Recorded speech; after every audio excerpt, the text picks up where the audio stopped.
예, 제가 일본어 단어를 사용한다고 여러분들이 뭘 하시는 분들이 있어요. 근데 그분들 제가 왜 이렇게 그렇게 말을 해야 되냐면, 자, 밀어치기 하면 큐를 밀어치는 거예요. 자, 우리가 흔히 이게 옷이 이렇게 얘기하면 다 이해를 해요. 근데 제가 설명을 할 수 있어요. 밀어치기가 아니거든요. 근데 이거를 밀어치기 이렇게 해놓고 짧게 치면 어떻게 돼요? 제가 이거 짧게 쳐야 돼요. 이게 밀어치는 게 아닙니다. 짧게 치는 거예요, 짧게. 근데 이걸 밀어치기라고 얘기할 수 없잖아요. 그럼 뭐라고 얘기해야 됩니까? 이해를 못 하는 거예요. 밀어치기면서 왜 짧게 쳐요? 그래서 아직까지는 용어가 정리가 안 됐습니다.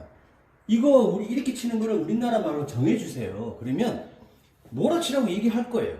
그럼 정한 게 없어요. 그러니까 제가 옷이라고 하는 거예요. 어쩔 수 없습니다. 용어를, 이건 당구상도 그렇고, 예, 어차피 우리 동호인들이 다 쓰는 용어예요.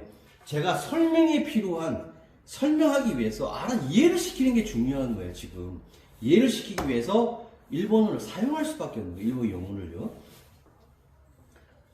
자, 이렇게 했을 때, 우리 흔히 이거를 옷이라고 합니다. 그런데, 초보자들도 그렇고, 전부 다 이렇게 밀어쳐야만이 나오는 각인 줄 알고 자꾸 밀어쳐요, 이렇게.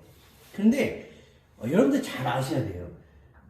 대체적으로 상단을 주고 치게 되면 다 이렇게 앞으로 나갑니다. 예. 그래서 밀어치는 길이를 줄이세요. 여러분들 진짜로 밀어쳐야 되는 거는 몇 가지 사실이 있는데, 사실 사고에서 그렇게까지 많이 밀어치는 경우가 없습니다. 그래서 이런 형태가 나오면 짧게 치더라도 두께와 당점하고 정확하게 얘기해서 이걸 그냥 툭 칠 수도 나가요. 근데 힘이 없지 않습니까? 그래서 힘을 좀 줄기 위해서 빠른 샷보다는 약간 타이감을 살짝 주는 게 좋아요. 약간만 정지. 네, 요렇게 쳐야 돼요. 멀리 있다고 해서 강하게 치시면 안 돼요.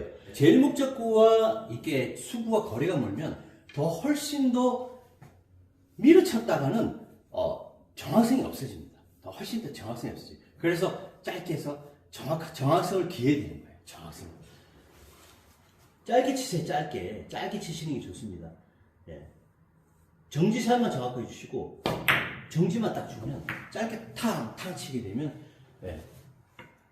앞으로 나가는데 아무 문제가 없다는 거예요. 자, 그냥 짧게 치세요. 짧게. 이런 식으로. 그렇게 연습해서 각을 잡는 연습을 하시면 훨씬 더 정확성이 있습니다. 그냥 면 따기가 좀 힘들다 보면 그냥 중 주잖아요. 중 아니면 4단 주죠. 예, 이렇게 정면에 딱 맞추고서 약간만 빠져주고 툭 치면 저절로 굴러가잖아요. 이런 형태로 이렇게 했어요. 여기 구멍을 이렇게 넣는다고 합시다. 일정을 맞춰야 되는데. 자, 이런 거 있을 때, 짧게 한번 쳐볼게요. 짧게. 자, 들어가잖아요. 근데 이것도 그렇게 밀어치셔갖고 괜히 각을 벌려놓지 말라는 거예요. 잘못 밀어치게 되면 벌어져요. 예, 자, 큐가 돌아가는 거 아니에요. 이렇게 빠질 수 있다고요. 그래서 오히려 정확성을 기하려면 짧게 치는 게, 짧게 치고 단점만 정확하게 주고 치게 되면 아무 문제가 없다. 훨씬 더 정확하다는 겁니다.